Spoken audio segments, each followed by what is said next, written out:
What's going on, guys, and welcome to Who to Sign For. Now in this series I'm giving you my recommendations on what players to sign for a specific team in career mode. But before we go on, I will say that the signings you'll see aren't designed to be realistic, which is very important, and that the player ratings and potentials may vary depending on what database you're using and how they perform for you during the season. You don't have to follow all the tips. This is really just a set of guidelines to give you a hand if you're stuck for ideas and want some suggestions on what players you could sign for a certain club. This is mainly aimed at those of you out there who may be new to the game and just want some help, or for those of you out there who may be stuck for ideas on what players you could sign for a certain team in career mode. So in today's episode of Who to Sign For, guys, we are going to take a look at the EFL Cup finalist Southampton. Yes, today Southampton take on Manchester United in the EFL Cup final at Wembley, and let me know in the comment section down below who you think is going to win today. I must say I'm sitting on the fence. I really can't predict. I really don't know who has got the upper hand today, but let me know in the comment section down below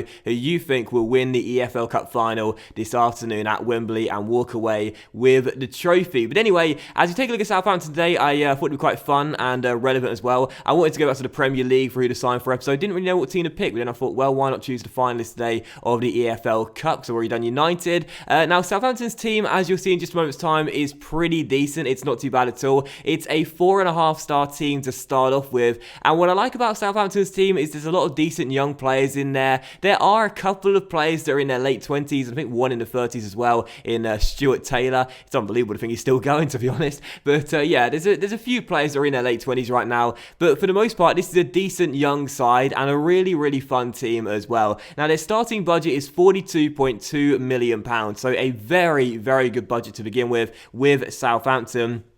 And also as well, their aims in the first season are to finish in a Europa League spot in the Premier League, so finish in one of the top 5 spots, reach the quarterfinals of the FA Cup, and also reach the final of the Europa League, which I must say is quite difficult. Those 3 aims right there are very tough. Now, you look at Saints' side, how I've got it set up in the 4-3-3 right now. It is a fun team. It is a pretty decent one as well, but those 3 aims are the only negative to Southampton. Good budget, great kits, nice team, but those 3 aims are really strong and could be quite tough to pull off in the first season. Now, there were a few players at the contract coming at the end of the year. I wouldn't recommend giving new deals to anyone but this guy right here, Martin Caceres, the Uruguayan centre-back, previously of Juventus and Barcelona as well. I think he had a loan spell at Sevilla, I think, Caceres. Maybe I'm thinking of someone else. But still, Martin Caceres, give him a new deal. He is 29 years old, but he's 81 overall, so you may as well keep him here and not just let him go come the end of the season. He's only just signed for Southampton as well this year on a free agent too, so has he even played a game yet? I don't know. I probably should have looked it up before it started. But anyway, give Caceres a contract, let everyone else go. They have a few players out on loan as well, but leave them where they are. But as for signings for Southampton, we will see just a moment's time, but I would recommend selling one first-team player right now, and that is Shane Long. You may question why this is. The Republic of Ireland striker is a very decent player. He's 77 overall, 29 years old, but you can do better than Shane Long. He's on the bench in the game as Gabbiadini, the new man, is the out-and-out striker. I would recommend selling him if you can for around his valuation or a little bit over that, and look to bring in a younger replacement. We'll discuss that in just a moment's time. But as for new signings for Southampton, the one area I would say that could potentially need strengthening is the central midfield area. Now, they have some very decent young midfielders coming through, such as James Ward-Prowse and Højbjerg, so how you pronounce that, but I wouldn't be against signing this guy. His name is Tolisso. He's a French midfielder that plays for Lyon right now. He starts off at 80 overall, but at full potential gets to 88, so he'll become one of the best central midfielders in the game. Grows 8 ratings. He's got some great stats as well. You saw just a moment ago there. Physically, he's so well-rounded, technically greens in so many great areas. He would be an absolute monster at 88 overall, and I would definitely recommend bringing him in and also selling this guy as well. It's Stephen Davis, 31 years old, 77 overall. I'd recommend selling him and bringing in Tolisso as his replacement. Lyon might not want to let him go for valuation. That's not a real surprise. A very decent young talent midfielder. I think I negotiated a deal £23 million, was £22.5 million for Tolisso. They accepted it the second time of asking anyway, and that is quite a bit of money. That's over half the budget you start off with for Southampton, but he is a really awesome player, and he would really benefit Southampton's side in the middle of the park. So I'd recommend signing Tolisso.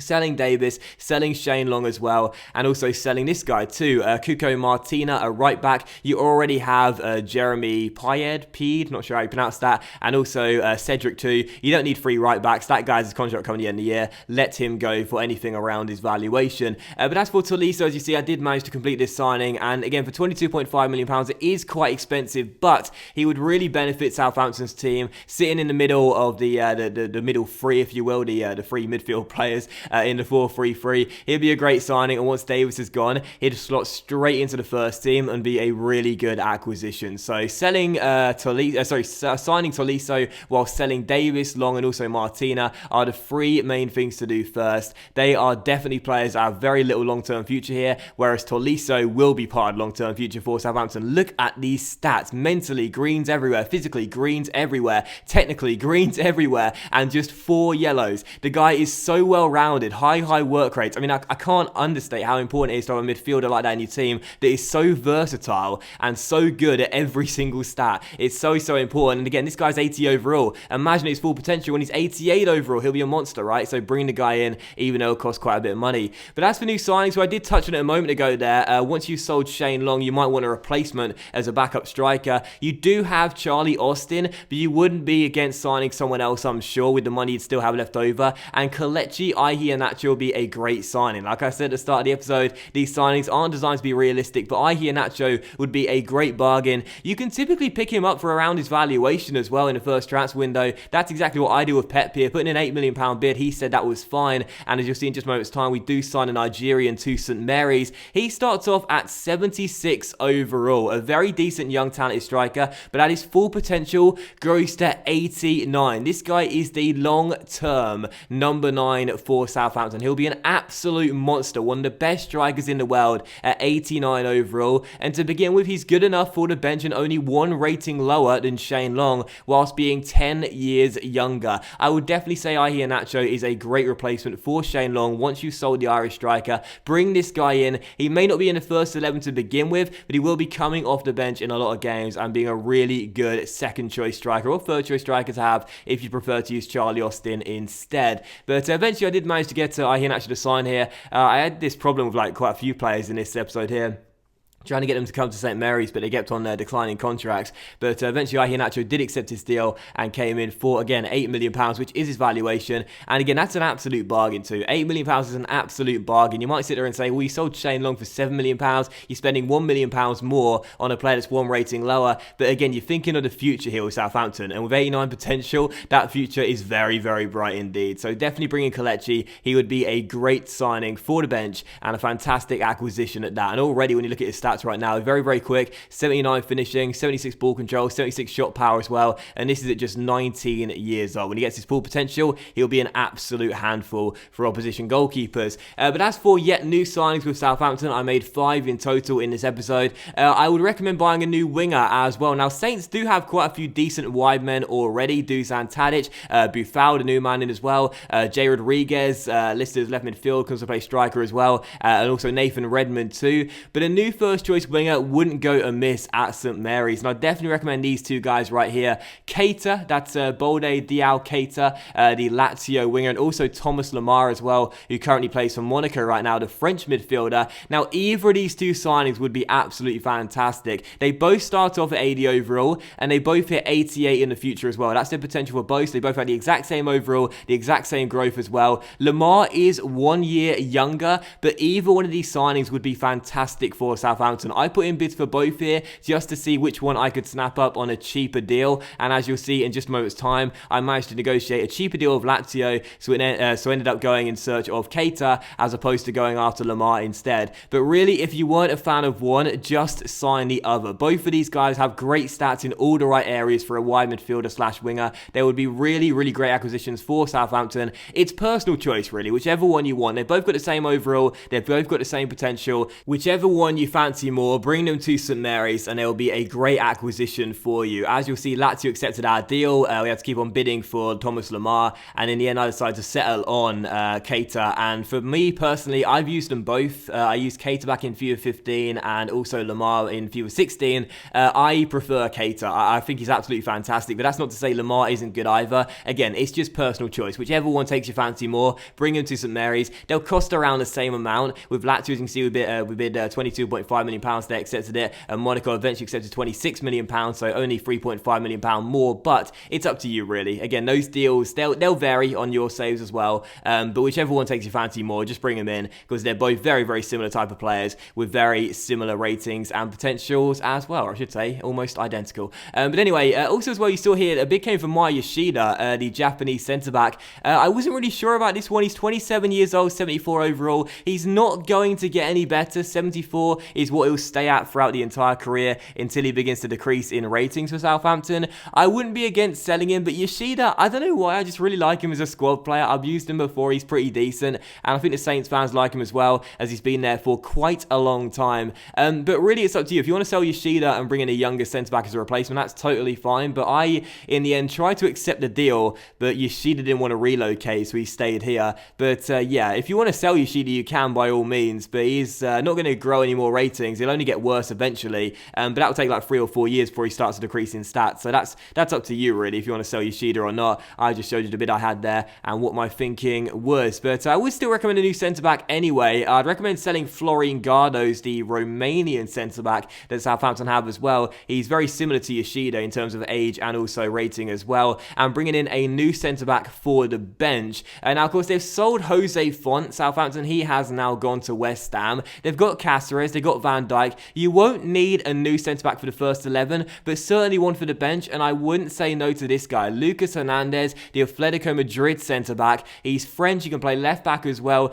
The interesting thing about this guy is that one thing I'll allude to right now is that at the start of the episode, I did say the player ratings and potentials vary depending on what database you're using. If you are playing on the original database, Lucas Hernandez, be careful, he has high-low work rates. Now, that's not ideal on a centre-back, is it? He's got high-low work rates. I don't know why, but on the current database, as of the 18th of February, I think is the latest one, he has medium-high work rates. So, yeah, it's worth looking into that. If you're playing on the original database, I'd probably say stay away from Lucas Hernandez, because let's be honest here, high-low work rates, not ideal on a centre-back whose primary job is to defend when he's bombing up the pitch and not really caring about defence. But on the current database, he does have medium-high. So, yeah, just be careful with that one. Just be careful with that one. Check what database you're playing on. If you're playing on a current one and a more updated one, you probably would want to sign him, but otherwise, he might probably not be a player you'd want to go in for due to his very obscure work rates. And I don't even know why they've changed so much either, to be honest. If any Atletico Madrid fans are watching me right now, I suppose you can let me know why he started off with high-low and has now changed to medium-high. But still, Lucas Hernandez, I did get him for valuation, which was, I think, £7 million in total. He's 76 overall, but Hernandez, one of the best young centre-backs on the game you can buy. He grows to an 87 at his full potential. So in the first season, again, you got Cáceres, you got Van Dijk. They're not going to decrease in stats. They are both over 80 overall together. So you don't need someone to replace one of those two centre-backs. You just want someone that's younger for the bench potential as well, waiting in the wings to step in once Cáceres does start to decrease in rating, and Lucas Hernandez will do that job for you. So definitely sign Lucas Hernandez. I think it'd be a great acquisition, and again, for £7 million, certainly worth the money. But as for one more signing with Southampton, I had very little money left after that, but I thought, you know what, I'll go in for one more player, and I went in for these two left-backs right here, Wendell of Bayer Leverkusen, and also Andrew Robertson of Hull as well. I wanted the Brazilian, but sadly Leverkusen wouldn't let him go, and we didn't have the money to go back with a second offer, so I put a new bid for Andrew Robertson instead. He starts off at 75 overall, he's 22 years old, and at full potential gets to 83. Now you've got Ryan Bertrand, and you've also got Matt Targett and Sam McQueen as well. I'd sell Sam McQueen as he has very little potential, but you might want a long-term successor for the former Chelsea left-back Ryan Bertrand. Andrew Robertson would be a great choice. In the first season, he won't take Bertrand's place. He'll still be 4 or 5 ratings higher than the Scot, but with Robertson's potential, he can get better than Bertrand is right now, and he'll be your He'll be your long-term successor for the left-back role. So sell Sam McQueen if you can. I let him go to Rotherham here for 450 grand, and also bring in Andrew Robertson. He'll be a second-choice left-back and a great understudy per se for Ryan Bertrand. So those were all the signings I pulled off then with Southampton. That final one there for £6 million for Hull's left-back Robertson. So I spent, I think it was £55 million in total on new players for Southampton. 5 new players coming in. Iheanacho, Tolisso, Keita, Lucas Hernandez, and of course that last one, Andrew Robertson as well. 5 players being signed for the Saints, spending an awful lot of money, but we got to realise, £66 million, wow, sorry, not 55, £66 million on those 5 new players. It's an awful lot of money, but what you got to remember with Southampton is this: they've got a good team already. All you need to do is just bring in a few more decent young players, spend that money, splash that cash, bring in some very decent young talents in world football, and for many years to come, this Southampton side will just get better and better and better. It's already a pretty youthful looking team anyway. These new signs will complement that philosophy and look much, much better when they hit full potential in a few years' time. And those 5 players with that potential: Iheanacho, 89, Tolisso, 88, Keita, 88, Hernandez, 87, Robertson, 83. You're signing some really good young talent in world football, and it'd be fantastic for many years to come at St Mary's once they all are hitting their full potential and peaking in terms of their overall stats. But as per usual, we simulate to the end of the season with Southampton and see how they would get on. A reminder, they were supposed to finish in a Europa League spot. They were supposed to reach the quarterfinals of the Cup and also reach the Europa League final. 3 tough aims where they did achieve the league aim just about. They finished in 5th place, 2 points clear of Antonio Conte's Chelsea, funnily enough. So they finished in 5th place. That's the league objective met, so fantastic start. But the FA Cup was a failure. They finished in the round of 16 stage before being knocked out by Spurs, who got knocked out by Sunderland in the quarterfinals, funnily enough. So Southampton reached the round 16 stage in the FA Cup before being knocked out, and they also reached the round 16 stage in the EFL Cup as well. Not that that's really important. And also in the Europa League as well, they also reached the round 16 stage before being knocked out by Fiorentina. So that's clearly the hurdle for the Saints in this simulation. Round of 16 was the best they could do in the Cup. So I failed the Cup, I failed the Europa League objective after the simulation, but it did hit the league objective, so 1 out of 3. I mean, it's not great, is it? But it'll do anyway for the first season, and that'll be enough to keep you on anyway. What you guys need to know is this: from what I found through simulations in this series and just in general on my channel this year, what I found is that in the objectives section this year for career mode, it is a new feature, the off-the-pitch objectives and the on-the-pitch objectives too, in the specific categories. If you hit the league objective, 9 times out of 10 you're fine. You know, if you hit the league objective 9 times out of 10 you're fine. So of course you want to hit the other objectives too, the cups and the European and the off-pitch objectives too, but what I found again is hit that league objective, you're probably going to be fine anyway. So those are the signings I would make for a Southampton career mode, guys, and my closing statement is this: I would definitely recommend the Saints for a Premier League career mode in this year's FIFA. They do have some very nice kits, of course, the real stadium in St Mary's as well, some very passionate fans, a local rivalry with Portsmouth, although they are a few divisions lower right now, and just in general a really, really fun team. You know, this year, of course, reaching the EFL Cup final in real life. They've obviously had quite a lot of transition over the past few years, selling on some big names like Morgan Schneidlin and Adam Lallana and so on, but replacing them with young talent. That's exactly what you'd be doing in the game as well. Just continuing to transition this Southampton side and try and build a dynasty with them at St Mary's as well. I think they'd be a really, really fun team with a great budget too. A very, very fun challenge. But that will end today's episode of Who to Sign For, guys. I really hope you have enjoyed. If you have, then please leave a like. Don't forget to comment and tell me who you think will win today's EFL Cup final between Southampton and Manchester United as well. And I'll see you for the next episode of Who to Sign For very soon.